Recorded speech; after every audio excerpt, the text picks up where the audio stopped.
Medios de Comunicación Social de la Diócesis de Ponce les presenta el pan de la palabra. De la vida, el pan de la unidad, el pan que alimenta. En esta nueva etapa de la sinodalidad, con el lema Yo soy el camino, la verdad y la vida. Caminemos juntos en comunión, participación y misión. En profunda comunión, ven a nuestras almas, porque somos todos tuyos, Señor. Bienvenidos a El Pan de la Palabra. Con ustedes está Marcos Manuel Márquez Pagán. En este programa en el que ya entramos en las fiestas navideñas y que festejamos el nacimiento del niño Dios, del niño Jesús. Con nosotros no se encuentra nuestro obispo, el padre Rubén Antonio González Medina, pero nos acompaña con su oración y con su bendición y ciertamente pues es ya todo un proceso. Estamos terminando ya este año 2022 que litúrgicamente hemos comenzado ya con el Adviento, pero que civilmente pues estamos en la temporada de las fiestas navideñas, la celebración del nacimiento de Jesús y la despedida del año, en el que siempre estamos pendientes de hacer una renovación personal en vistas a un próximo año que comienza, y que nosotros pues civilmente nos organizamos de esta manera y que podemos verlo como el cierre, ¿verdad?, de una etapa y el comienzo de una nueva etapa como buenos cristianos, buscando siempre mejorar nuestra relación con Dios, nuestra relación con el prójimo y evidentemente revitalizar y reformar un poco ese espíritu de santidad al que aspiramos y que queremos continuar y que queremos ir mejorando cada año. Vamos a comenzar con las lecturas para esta fiesta de Navidad, que en primer lugar vamos a ir a la oración colecta de el 25 de diciembre. Nacimiento del Señor, nacimiento, ¿verdad?, que festejamos cada año y que es entre esas dos fiestas muy importantes, esas dos solemnidades de la Iglesia, que son el nacimiento de Jesús y la Pascua, la pasión, muerte y resurrección, que son los puntos culminantes, ¿no?, la encarnación del Hijo de Dios y el momento culminante de la redención con la resurrección, que entonces enmarcan todo este misterio de la vida del Señor y que toca nuestros corazones para alcanzarnos la vida eterna junto con Él en el cielo. Dios nuestro, que admirablemente creaste la naturaleza humana y de modo aún más admirable la restauraste, concédenos compartir la vida divina de tu Hijo, como Él compartió nuestra condición humana, que vive y reina contigo en la unidad del Espíritu Santo, y es Dios por los siglos de los siglos. Amén.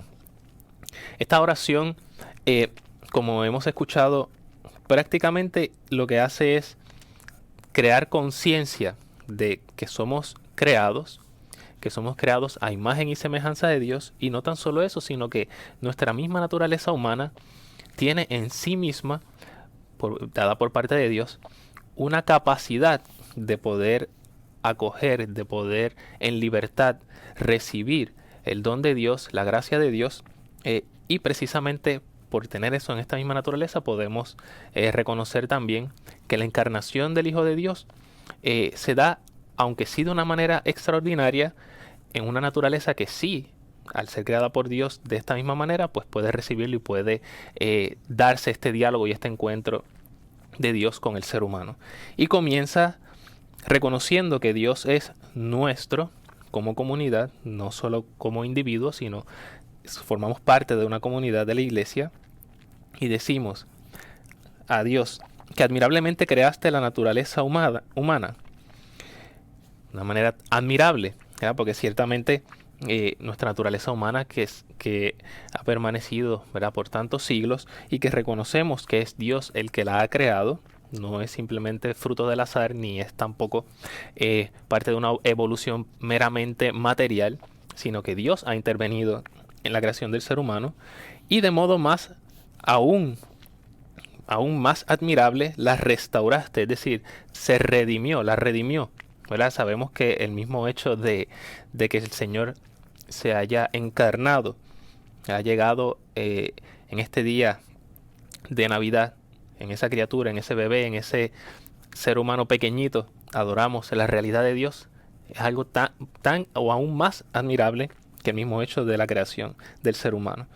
Concédenos compartir la vida divina de tu Hijo como Él compartió nuestra condición humana. Y miren esto qué interesante. El Señor comparte nuestra condición humana en todas las etapas, desde niño, desarrollo, la adultez, al llegar a su plenitud en la sabiduría, y luego la muerte, y pasa a la resurrección. Todo esto dentro del plan de salvación y entrando en un diálogo de comunicación con el ser humano, de actos, de palabras, ejemplos, en fin, toda una vivencia humana con nosotros. Esa vivencia en plenitud, lo que pedimos es, de esta manera que fue, digamos, temporal en el sentido de cómo se dieron los acontecimientos históricos de Jesús de Nazaret en su época, y que permanece hasta el día de hoy por la gracia del Espíritu Santo en la Eucaristía, en la Iglesia, ¿verdad? En la comunidad de los fieles como cuerpo místico de Cristo. Pues esta permanencia, incluso de que la naturaleza humana de Jesús forma parte ahora, ¿verdad? Por eso lo podemos adorar, forma parte de la divinidad. Por eso podemos adorar su corazón, por eso celebramos su cuerpo, su sangre. Pues de esa manera que se perpetúa, concédenos, Señor, compartir la vida divina de tu Hijo. Es decir, Él compartió naturaleza humana, que se la asumió a la divinidad, pues que nuestra naturaleza humana, ¿verdad?, nos conceda al Señor, después de nuestra peregrinación en esta vida, participar eternamente de la realidad del cielo, de la felicidad eterna, de la divinidad del Señor, que no tiene límites, y que nos dará plenamente la felicidad, porque a eso es a lo que aspiramos, ¿no? Muchas veces pensamos quizás que esto de una vida eterna o una vida en plenitud en el cielo es como el tiempo, ¿no?, que va pasando y que nos vamos cansando, o que simplemente es un suceso tras otro y que puede ser aburrido, ¿verdad?, porque lo vemos en estas dimensiones humanas. Pero la realidad es que no, es más allá del tiempo. Es quizás pudiéramos compararlo con este asombro que a veces sentimos ante una sorpresa o la expectativa ante alguien que va a llegar, o algo que nos apasiona y que tenemos el tiempo de espera, y cuando llega crea esta emoción. Pues fijémonos de una manera pálida que esta emoción o incluso esta esperanza de que llegue el momento es constante, porque estaremos con Dios constantemente reconociendo y admirándonos cada vez más de esta felicidad sin fin, porque Dios es ilimitado, ¿no? Dios es eterno. Así que esto es a lo que aspiramos. Como comunidad, admiramos nuestra naturaleza humana, porque ha sido creada por Dios, admiramos su imagen y semejanza en nosotros, la reconocemos y le pedimos que, así como el Señor ha querido compartir esta naturaleza humana, nos admiramos de la redención que ha realizado, y no solo nos admiramos, sino que nos comprometemos a vivir según esta redención que el Señor ha obrado en nosotros y ha tocado nuestro corazón y ha querido regalarnos, y le pedimos que de esa misma manera que se ha entregado a nosotros, podamos nosotros también entregarnos a Él en plenitud y vivir plenamente con Dios en el cielo. Y eso es lo que la oración de este día nos regala. Vamos entonces a continuar con la lectura del Salmo responsorial que la Iglesia nos trae para esta fiesta de la Natividad, esta gran solemnidad de la Natividad del Señor, en el Salmo 97, que dice: los confines de la tierra han contemplado la victoria de nuestro Dios. Canten al Señor un cántico nuevo, porque ha hecho maravillas. Su diestra le ha dado la victoria, su santo brazo. El Señor da a conocer su victoria, revela a las naciones su justicia.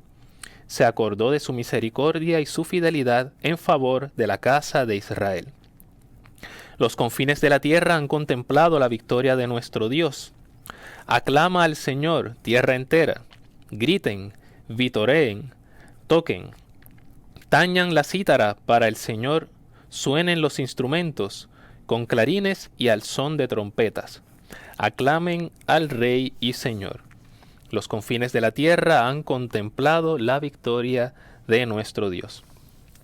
Este salmo, que es muy interesante, podemos reconocer varios elementos, pero de manera general podemos decir que el Salmo 97 invita a que se compongan, por ejemplo, esto en un cántico nuevo al Señor, no solamente el hecho de que podamos nosotros cantar canciones que ya conocemos, y ciertamente el hecho de cantar un cántico nuevo no es solamente componer, sino que podamos desde nuestro corazón no solo repetir los cánticos, porque eso es lo que toca, está en la hoja parroquial, sino que salga de nuestro corazón una admiración nueva, ¿verdad? Un asombro nuevo ante el misterio de la encarnación del Hijo de Dios. Que no sea una Navidad más, que de hecho no lo es, porque ya estamos recobrando un poco más el reunirnos como comunidad en los templos, y no solamente, ¿verdad?, el participar de la misa de manera virtual, que ciertamente en algunos momentos fue necesario, pero que ya podemos, ¿verdad?, ir retomando el reunirnos como comunidad de manera presencial, y que entonces brote esta nueva esperanza de que unos tiempos nuevos, ¿verdad?, que tenemos la esperanza de que todas las cosas vayan mejorando y que las cosas vayan bien, contando siempre con la providencia del Señor, pues hacemos este cántico desde un corazón nuevo, porque sabemos que el Señor ha hecho maravillas, y dice, su diestra le ha dado la victoria, su santo brazo, ¿no? Este lenguaje también real, ¿verdad?, de la realeza, de quien con su diestra, que es la mano con que se da el poder, ¿no?, con que se otorga, con que se nombran las dignidades, con ese santo brazo del Señor, pues reconocemos que Él reina, que ha llegado.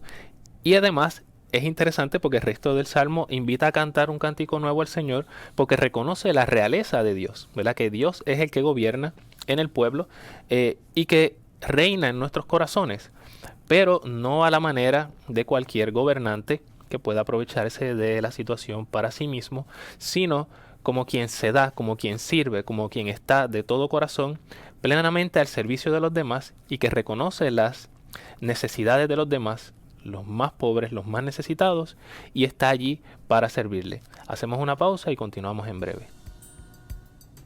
El pan de la vida, el pan de la unidad, el pan que alimenta y da la vida eterna.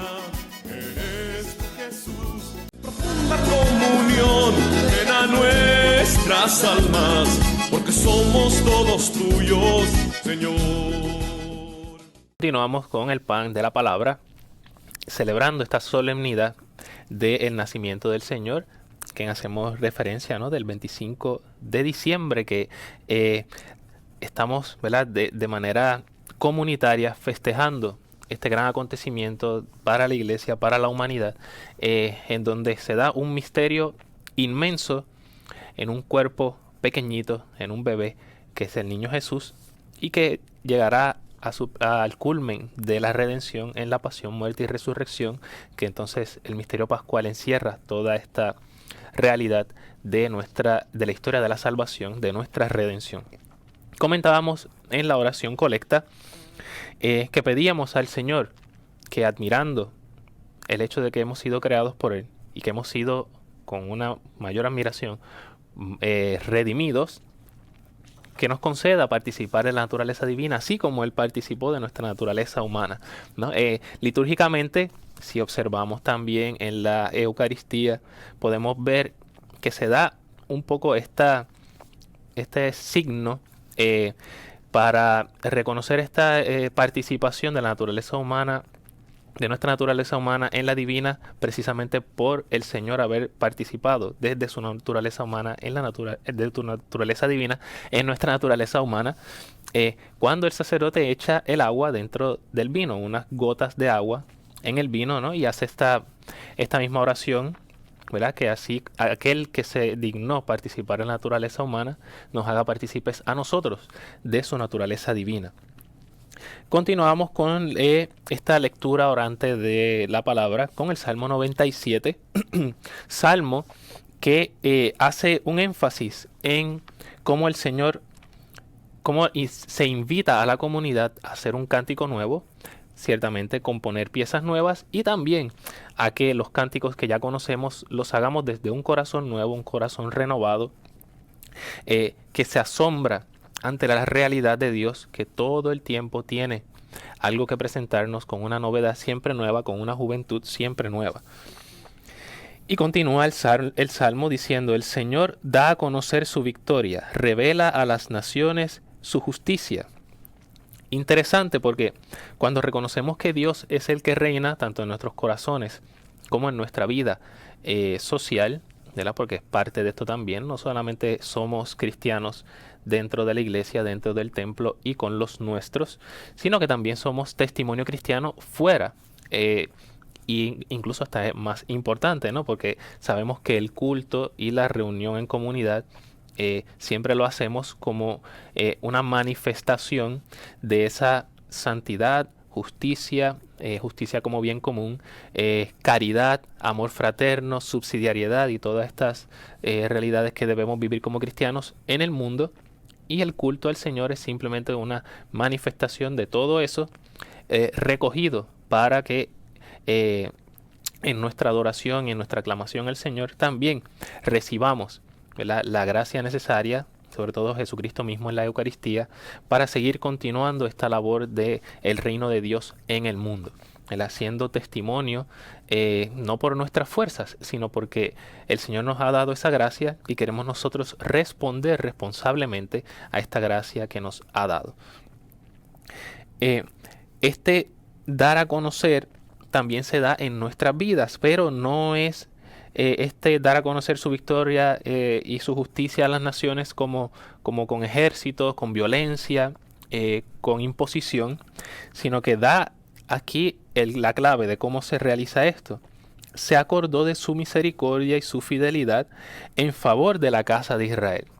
Y esto es muy interesante porque misericordia y fidelidad, entendidos desde el pensamiento bíblico, es aquella firmeza, ese amor constante de Dios que se transmite como verdad, ¿verdad?, como fundamento de fidelidad y que nos exige a nosotros también la práctica de la misericordia y la fidelidad.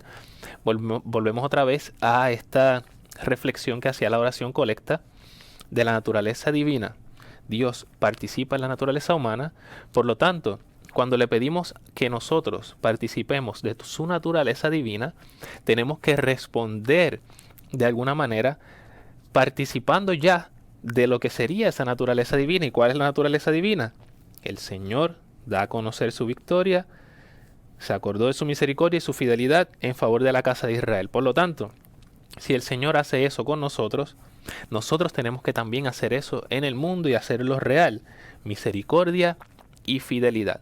Por lo tanto, no se trata solamente de que ciertamente vamos transformándonos por la gracia del Señor, ¿verdad?, cuando asistimos al culto y reflexionamos y hacemos una vida de oración, sino que eso tiene que transmitirse en unas obras específicas iluminadas por la fe, que son obras de misericordia y fidelidad, para que así podamos nosotros ir viviendo ya desde ahora en aquella naturaleza divina a la que aspiramos, pero que ahora siempre será, ¿verdad?, de manera incompleta. Tendremos nuestras fallas, tendremos nuestras infidelidades, muchas veces no seremos misericordiosos, pero en ese mismo tramo esperamos, con la gracia del Señor, poco a poco ir ajustándonos para que en el encuentro definitivo con Él podamos entonces tener esta vivencia de misericordia y fidelidad, que no es otra cosa que vivir el amor, el ágape, la caridad, el amor de entrega a los demás y en los demás, ¿verdad?, y desde Dios a los demás. Los confines de la tierra han contemplado la victoria de nuestro Dios. Ciertamente, con nuestro testimonio damos a conocer realmente la victoria del Señor, que el Señor ciertamente reina y que es Él el que dirige también nuestro camino. Aclama al Señor tierra entera, griten, vitoreen, toquen. O sea, está invitando a la comunidad a que no se dé solo esto en privado, sino que adoremos al Señor en todas nuestras situaciones en familia, con las personas de nuestro trabajo, que seamos un testimonio cierto de caridad, de amor, de misericordia y de fidelidad. Tañan la cítara para el Señor, suenen los instrumentos, clarines, trompetas, aclamen al Rey y Señor. Si nosotros festejamos la Navidad con villancicos, con las parrandas, con los compartires en familia, ¿verdad? Todas estas fiestas y toda esta celebración que se hace con mucha comida y etcétera. Si eso se queda solamente en el compartir, que ciertamente es en honor del Señor, porque para eso lo hacemos, no se queda en el vacío y no es simplemente participar porque sí, porque entonces se convierte eso en lo mismo que cualquier otro cumpleaños o un quinceañero o lo que sea, que a veces, ¿verdad? Es una fiesta que se da ese día y ya. En este caso, estamos hablando de que no es simplemente festejar por festejar o salir por salir o simplemente un jangueo. Estamos aclamando al Rey y Señor porque ha tocado nuestras vidas, nos ha transformado y en respuesta nuestra vida en el día a día va a ser una forma libre y voluntaria de seguir aclamando lo que ahora hacemos de manera especial, con cánticos, con fiesta, con comida, con celebración, en nuestra vida día a día. Porque si no ha transformado nuestro corazón, entonces la fiesta queda en la fiesta de un día y se acabó. Pero si no mantenemos la fidelidad y la misericordia constantes, entonces no hay permanencia.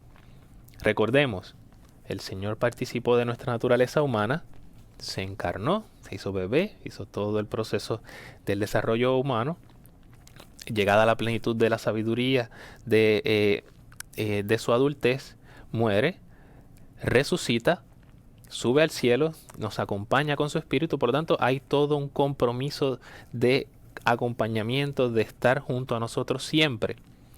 Nuestro compromiso de nuestra naturaleza humana hacia la divinidad, hacia Dios mismo, debe ser uno de entrega, de desarrollo en nuestra vida, en peregrinar en esta vida, para permanecer, para que sea simplemente un continuo amar a Dios y amar a nuestro prójimo desde ahora, para que en el momento de la muerte, al encuentro definitivo con el Señor, simplemente sea continuar amándolo como lo hemos hecho hasta ahora, de una manera comprometida. Fidelidad y misericordia, eso es lo que nos llama el Salmo 97. Continuamos entonces con la primera lectura, que está sacada del profeta Isaías, del capítulo 52, los versos del 7 al 10. Vamos a recordar que como estamos en el capítulo 52 de Isaías, y como suele suceder en algunos textos de la Escritura que son extensos, reconocemos que hay distintos estilos. Por lo tanto, es muy probable que, aunque haya estado Isaías, el profeta, el que habló precisamente estas profecías, o en este estilo de profecías, al momento de la redacción pueda haber varios autores. Esto no le quita nada a la inspiración divina, sino que simplemente podemos contextualizarla en los momentos en que fue escrito.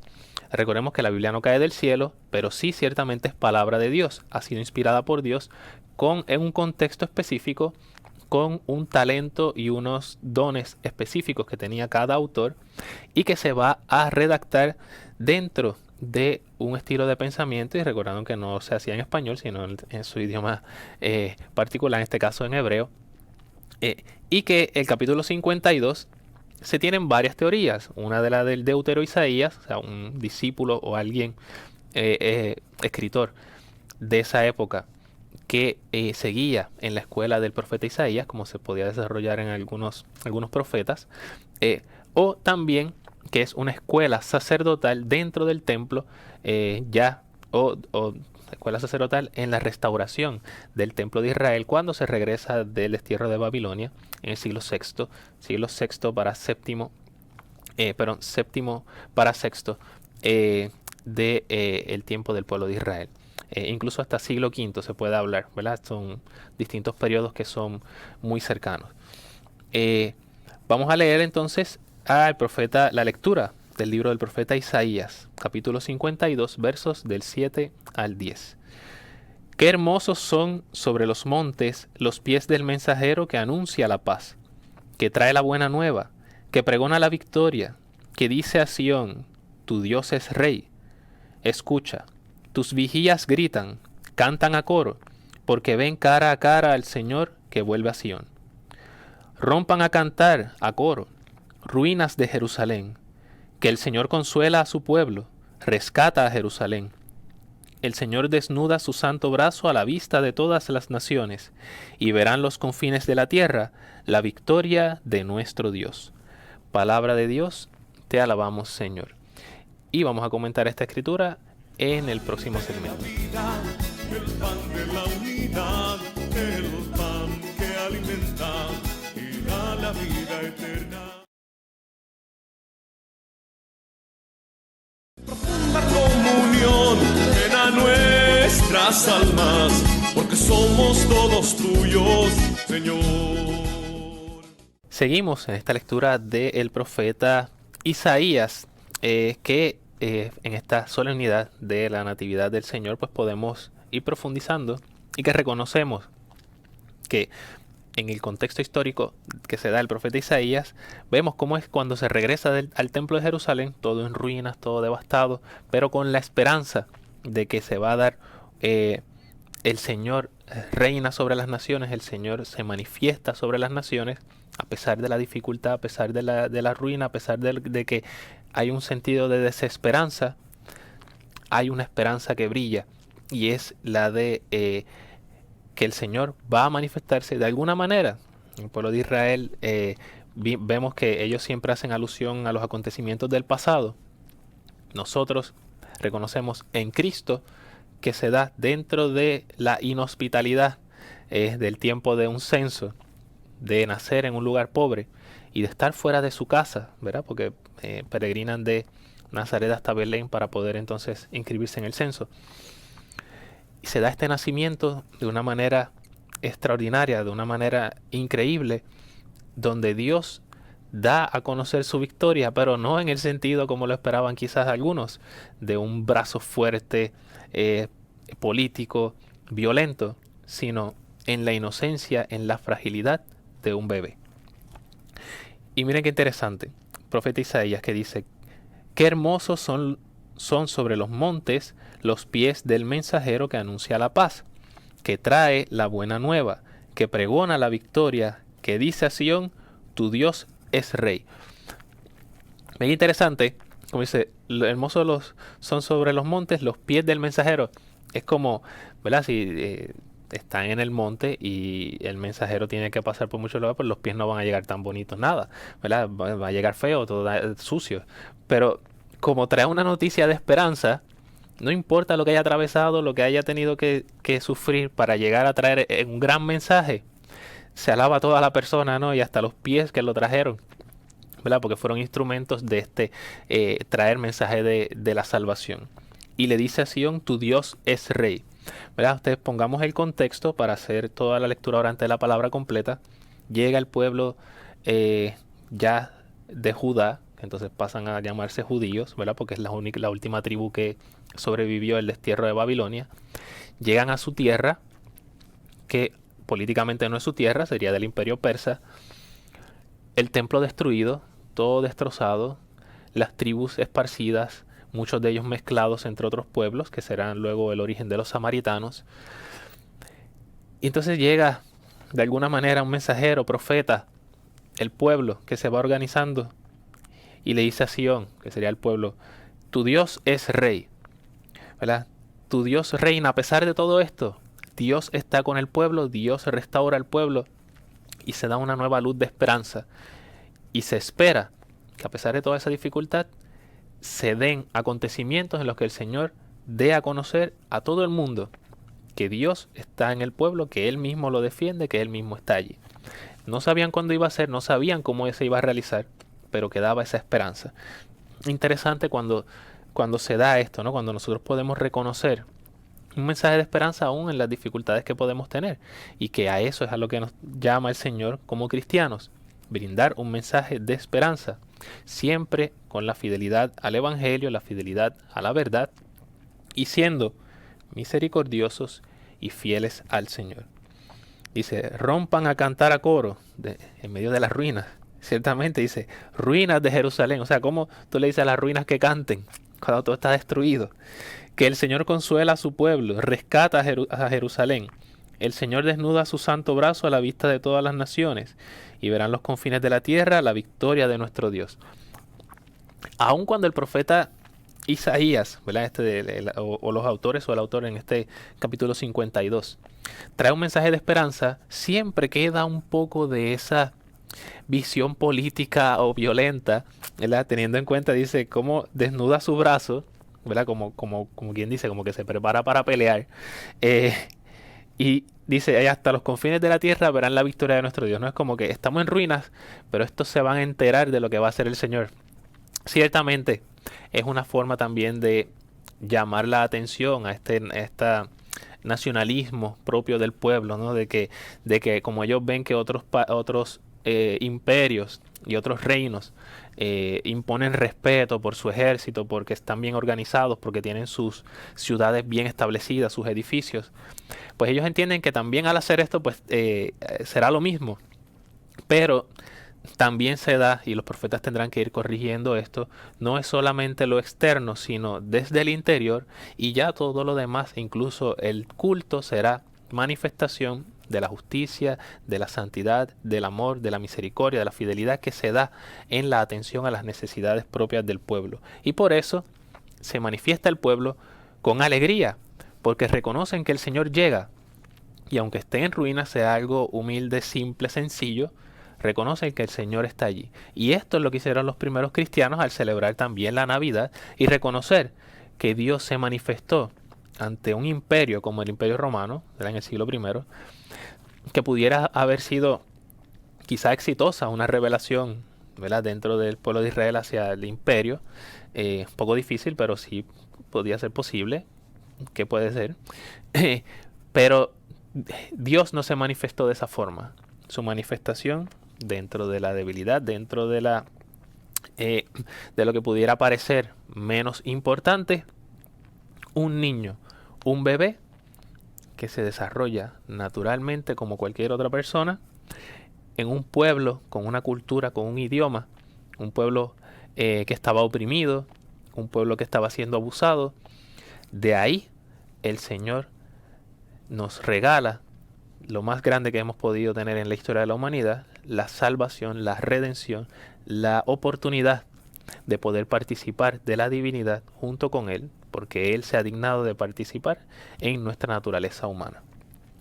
Y curiosamente, no tan solo de nuestra naturaleza humana, sino que Dios mismo se hace pan y nos alimenta, así como este pan que nosotros tenemos aquí, que partimos, porque precisamente el programa es el pan de la palabra, porque reconocemos que así como el pan que nos nutre y nos alimenta, también nosotros acudimos a la palabra del Señor que nos alimenta, nos nutre, nos da fuerza, nos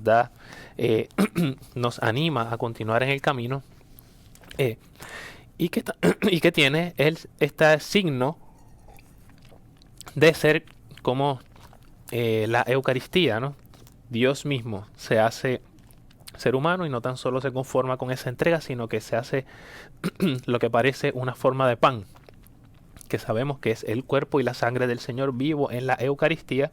Pues nosotros, el pan también tiene un poco de esa simbología del hecho de que el Señor lo ha querido de esa forma, pues nosotros también queremos entregarnos, así como el pan es un alimento sencillo, apto prácticamente para todo el mundo, pues nosotros podamos también amar a los demás, a todos, sin distinción y sin señalamientos.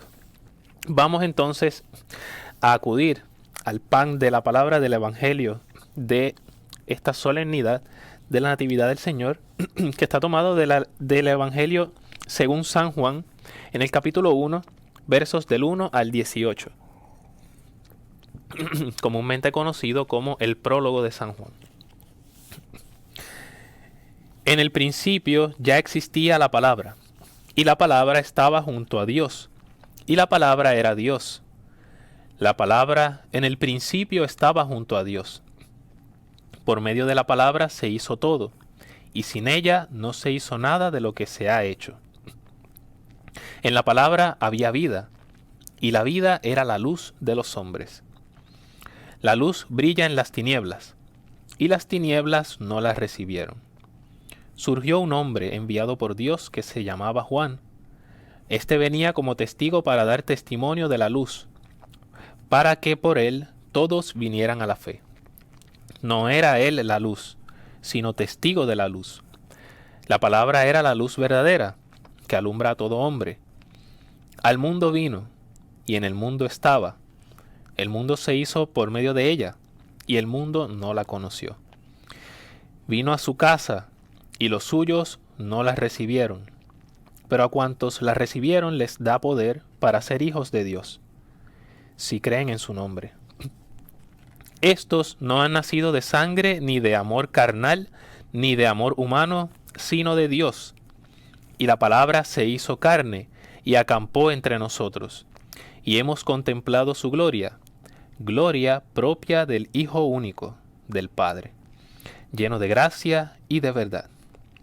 Juan da testimonio de él, y grita diciendo: Este es de quien dije, el que viene detrás de mí pasa delante de mí, porque existía antes que yo.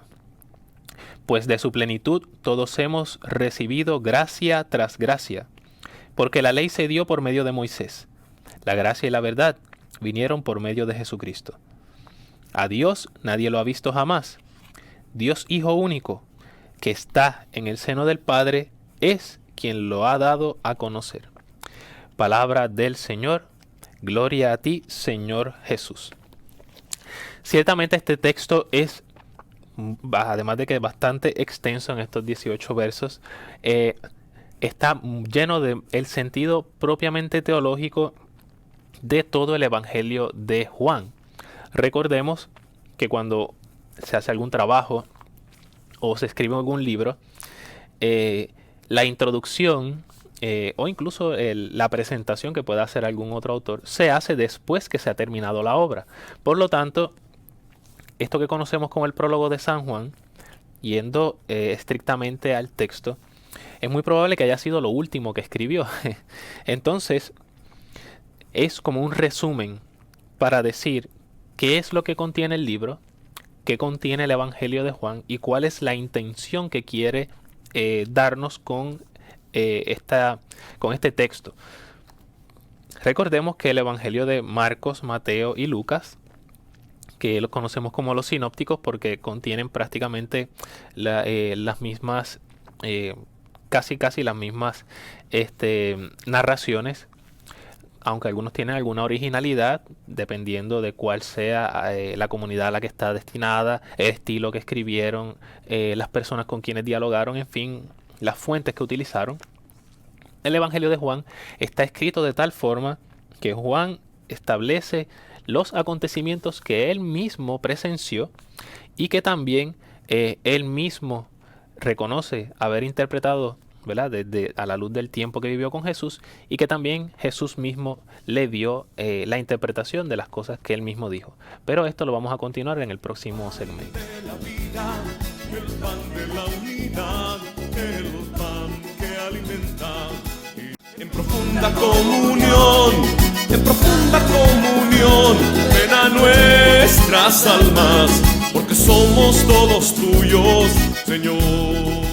Continuamos en el pan de la palabra, en esta solemnidad de la Natividad del Señor, y comentábamos el prólogo del Evangelio según San Juan, muy interesante, y que podemos ir dialogando poco a poco con algunas de estas frases que pueden sonar un poco enigmáticas, un poco complicadas, pero que en realidad son el resumen profundo del pensamiento de el teólogo de los evangelistas, ¿no?, San Juan, que nos trae un sentido más profundo de la persona del Señor, no solamente los acontecimientos históricos, sino qué significaron, y precisamente, por ejemplo, el hecho de que no trae ni la palabra milagros, ni le llama milagros a los acontecimientos extraordinarios del Señor, sino que les llama signos, y solamente narra 7.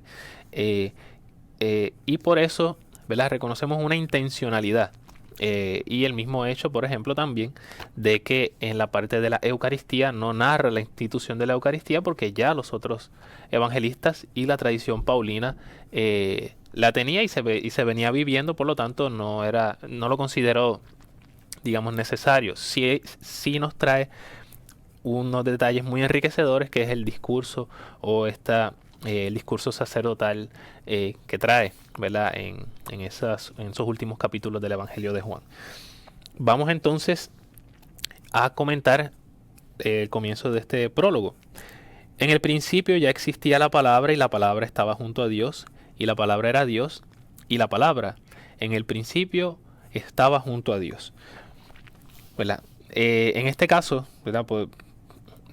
Ya nosotros hacemos una lectura cristológica de inmediato y adjudicamos el hecho de la palabra, el logos, o el verbo, a Jesús mismo. Recordemos que aunque la palabra logos viene del griego, no necesariamente viene del pensamiento filosófico griego. Se utilizaba ciertamente, porque es una palabra que ya existía, que puede ser definida como pensamiento, como incluso a veces como sabiduría, aunque existe la palabra Sofía, como palabra intelectual, pensamiento lógico, incluso palabra con sentido, ¿verdad? Tiene varias formas semánticas. En este caso, se utiliza no en este sentido, sino en el sentido hebreo, del hecho de la palabra de Dios, reconociéndolo como la escritura. Ciertamente en el pensamiento hebreo no hay una personificación de la sabiduría o la palabra como Dios. Sí hay personificaciones de otra forma, ¿no? Como en el libro de la sabiduría, donde se habla de la sabiduría como persona, ¿no? Como si fuera una persona y eso. Incluso en este caso lo que se quiere dar a entender es que se da una realidad desde Dios mismo, que es la sabiduría en sí misma, y que es la causa o la razón de ser de la racionalidad humana, ¿verdad? Valga la redundancia en la palabra, que se hace humano y llega hasta nosotros. Por lo tanto, es alguien que es eterno, que es Dios mismo, que pasa a formar parte del tiempo. Entonces dice, por medio de la palabra se hizo todo, y sin ella no se hizo nada de lo que se ha hecho. En la palabra había vida, y la vida era la luz de los hombres. Por lo tanto, lo está poniendo por encima de la creación, antes de toda creación, y quita de dudas el hecho de que no es simplemente un ser humano cualquiera, un hombre como cualquier otro, aunque lo parecía, sino que es Dios entre nosotros. La luz brilla en las tinieblas, hablando de Jesús mismo, ¿verdad? Porque hablamos acá de que Él mismo es la luz. Y las tinieblas no los recibieron. Y luego entonces hay un añadido. Esto también es importante comentarlo, porque el texto, recordemos que también va a entrar en un contexto específico donde habían en el siglo I personas que pensaron que Juan el Bautista era el Mesías y siguieron a Juan. Y evidentemente el mismo Jesús hace una alabanza de Juan, vimos en las lecturas anteriores en el Adviento, donde dice que no había nadie, ¿verdad?, que nacido de mujer mayor que Juan, y luego el evangelista pone la glosa de que, pero, ¿verdad?, en palabras de Jesús, el más pequeño del reino de Dios es mayor que él. Por lo tanto, hay una alabanza de Juan como un gran personaje, un hombre muy santo, un profeta, y no solo un profeta, sino el profeta que anuncia la venida del Mesías directamente y lo señala como el Cordero de Dios, ¿verdad?, del nuevo sacrificio, del nuevo pacto. Por lo tanto, Juan el Bautista es una figura muy, muy importante. Entonces, si sacamos esta partecita, ¿verdad?, digamos, lo ponemos entre paréntesis, decimos, la luz brilla en las tinieblas y las tinieblas no la recibieron. Podemos continuar, entre paréntesis ponemos lo de Juan el Bautista. La palabra era la luz verdadera que alumbra a todo hombre. Al mundo vino y en el mundo estaba, ¿verdad? Recuerden que si es la razón de ser del ser humano, Dios está constantemente en el mundo y se manifiesta en el mundo, pero el mundo se hizo por medio de ella y el mundo no la conoció. Vino a su casa, los suyos no la recibieron. Eso quiere decir, Dios mismo que ha acompañado al pueblo, que ha venido estando históricamente en el pueblo de Israel, en todos los acontecimientos, y donde siempre estuvo la palabra, el Logos, el Hijo de Dios, cuando llega, después de haber preparado al pueblo en toda una travesía, llega a los suyos, nace en el pueblo de Israel, nace entre ellos mismos, vino a su casa y los suyos no la recibieron. Pero a cuantos la recibieron, y aquí está, no es un texto de derrota, sino que aquí da la señal de esperanza, a cuantos la recibieron, a esta palabra, el logos, les da poder para ser hijos de Dios si creen en su nombre. Interesante, porque está diciendo, para reconocer lo que hay que hacer, creer. ¿Y qué es creer? Manifestar exteriormente una, digamos, una convicción real que ya hemos recibido, porque la fe es un don, y que respondemos a este don con actos de misericordia y fidelidad. Y continúa. Estos no han nacido de sangre, ni de amor carnal, ni de amor humano, sino de Dios. Por lo tanto, la comunidad de los hijos de Dios, que nos llamamos hermanos, no somos hermanos porque simplemente hemos nacido de una misma madre, ¿verdad?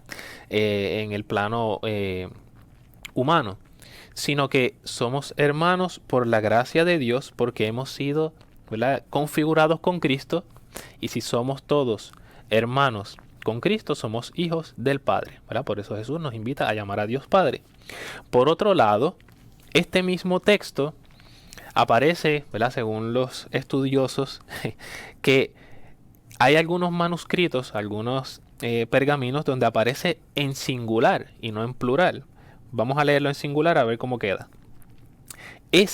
¿Verdad?, hablando de la palabra, del logos, no ha nacido de sangre, ni de amor carnal, ni de amor humano, sino de Dios, ¿verdad? Por lo tanto, ahí podemos también inferir aquello que decimos en el credo, ¿no? Que Jesús es engendrado, no creado, ¿verdad? Es que nace del Padre, ¿no? De la misma naturaleza que el Padre.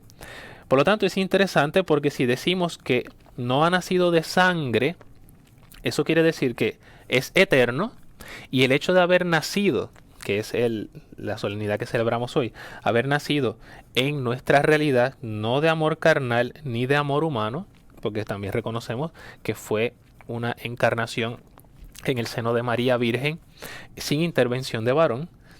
Si su nacimiento no ha nacido de sangre, por lo tanto no hubo derramamiento de sangre en su nacimiento, y así podemos nosotros también reconocer que fue un nacimiento virginal, que es parte también de lo que nosotros también conocemos como la virginidad de María, de antes, durante y después del parto. Y esto todo, ¿verdad?, de la misma escritura, porque si no nace de sangre, ni de amor carnal y de amor humano, pues entonces podemos hacer esta interpretación que viene propiamente de la escritura. Reconociendo esto, dice, la palabra se hizo carne, acampó entre nosotros. Acampó, ¿verdad? Hay que tener en cuenta la cosmovisión del pueblo de Israel, en este caso de los judíos, de ver el mundo como una gran carpa, ¿verdad? La bóveda del cielo, ¿verdad? Como todavía aparece en el Génesis. Y el hecho de que se hace una tienda de campaña, ¿verdad?, una carpa, para el arca de la alianza, que es la presencia de Dios en el pueblo, que luego se pierde, y entonces empieza toda esta nueva esperanza en la restauración del reino de Israel, etcétera, y de que Dios va a tener una intervención. Se da la intervención, y esta nueva carpa, donde acampa entre nosotros, donde se hace carne, por donde ya es carne, en el seno de María, pues precisamente esa carpa, esa nueva arca de la alianza, esa nueva tienda del encuentro con Dios, es María, porque allí se hizo carne el Hijo de Dios y está allí presente. Acampó entre nosotros en esa tienda y hemos contemplado su gloria, gloria propia del Hijo único del Padre, lleno de gracia y de verdad. Y aquí entra entonces lo interesante.